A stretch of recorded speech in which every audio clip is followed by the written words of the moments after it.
everybody, Krista here. Are your days as a leader frantic and exhausting? Do you have so many different things going on that it's absolutely dizzying? If so, in the upcoming video, I have some ideas for you on how to make your full, busy days feel less crazy and less frantic. If you're new here, I'm Krista Smith, and I'm on a mission to help ambitious women thrive as leaders by sharing what I've learned and am still learning as an executive, a lifelong optimizer, and a beauty school wannabe. Let's get into it. So as leaders, much of our work is accomplished during meetings. And so if you're like me, your calendar is absolutely full of back-to-back meetings all day, every day.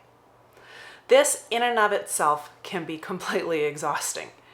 One thing that makes it even more exhausting, and one of the reasons why it's exhausting, not the only reason, but one of the reasons why it's exhausting, is because of something called context switching. And what that is when you go from meetings of one subject jumping right into the next meeting that's a totally different subject. So for example, you might be in your first meeting of the day that's informational and it's a briefing on an important topic. And then your very next meeting might be a really tough performance conversation with an employee or one of your own leaders that really needs some redirection or some coaching. And then your very next meeting might be a celebration where you're giving a presentation to somebody that's achieving a milestone at work or an accomplishment from a team that you really want to celebrate. Just in those three meetings that might be only the first hour of your day, you can see how your mind is having to go this way and that way, and it adds to the feeling of franticness and the challenge of engaging in each one of your meetings in the way that you want to engage. I'm going to offer 3 suggestions that might help as you think about and organize your days deal with this challenge. First, to the extent that you have control over it, try grouping similar meetings with similar meetings.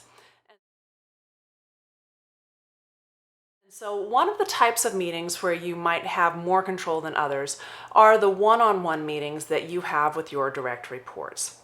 For meetings like that, give it a try to group them together. Instead of back-to-back meetings of wildly different topics, try having back-to-back meetings that are all one-on-ones. Well, you'll have different topics that you need to discuss in each one of those meetings. At least it's a similar form of meeting, and you don't have to have this wild swing of the way that you show up and how you engage. Number 2, give yourself breadcrumb hints in your calendar around what the purpose of the meeting is, what is the intended outcome, and then if there is an agenda available, have that in your meeting and check those at the beginning of the day. If your current day self will leave these critical breadcrumbs for your future day self, it can make context switching a whole lot easier. If you want to give this a try, one of the things that you'll have to do is ask people that are scheduling meetings on your calendar, to the extent that it's appropriate to do so. Ask them for what is the purpose of the meeting, what's the intended outcome, are there any pre-reads, are there any critical decisions that we are going to need to make during this meeting. And to the extent that you can really frame your mindset before you get into that meeting, the context switching won't feel quite as dramatic to you. Another tip to make this approach work even better is the first thing when you sit down in the morning to your desk, don't go to email. Everybody always starts with email, and I think it's such a big mistake because it will take whatever's on your mind and whatever's important to you and throw that out the window, and before you know it, you're reprioritized by whatever's happening in your email box, and Basically, you're allowing other people and other people's priorities to reprioritize your own. So if you start first with your calendar, if you have left breadcrumbs for yourself in your meeting invites that give you a hint on what each one of those meetings are for, and you have the ability to go in and frame what each one of those meetings is going to be about, you will feel a little bit less frantic and a little bit more prepared for each one of those meetings. Finally, for tip number 3,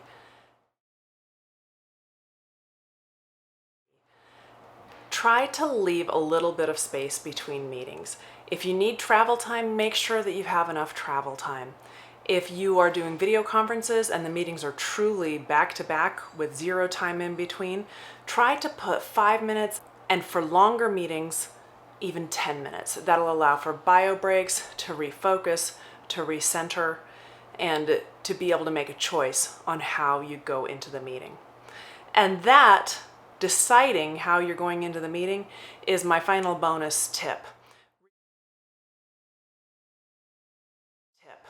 Regardless of if you've been able to prepare your calendar the way that you want to prepare it, group the meetings the way you want to group them, you can always pause for 15 seconds before entering a meeting, whether virtually or in person, and make a deliberate, intentional choice on how you need to and want to show up for your folks in the meeting and for the people in the room and for the topic at hand.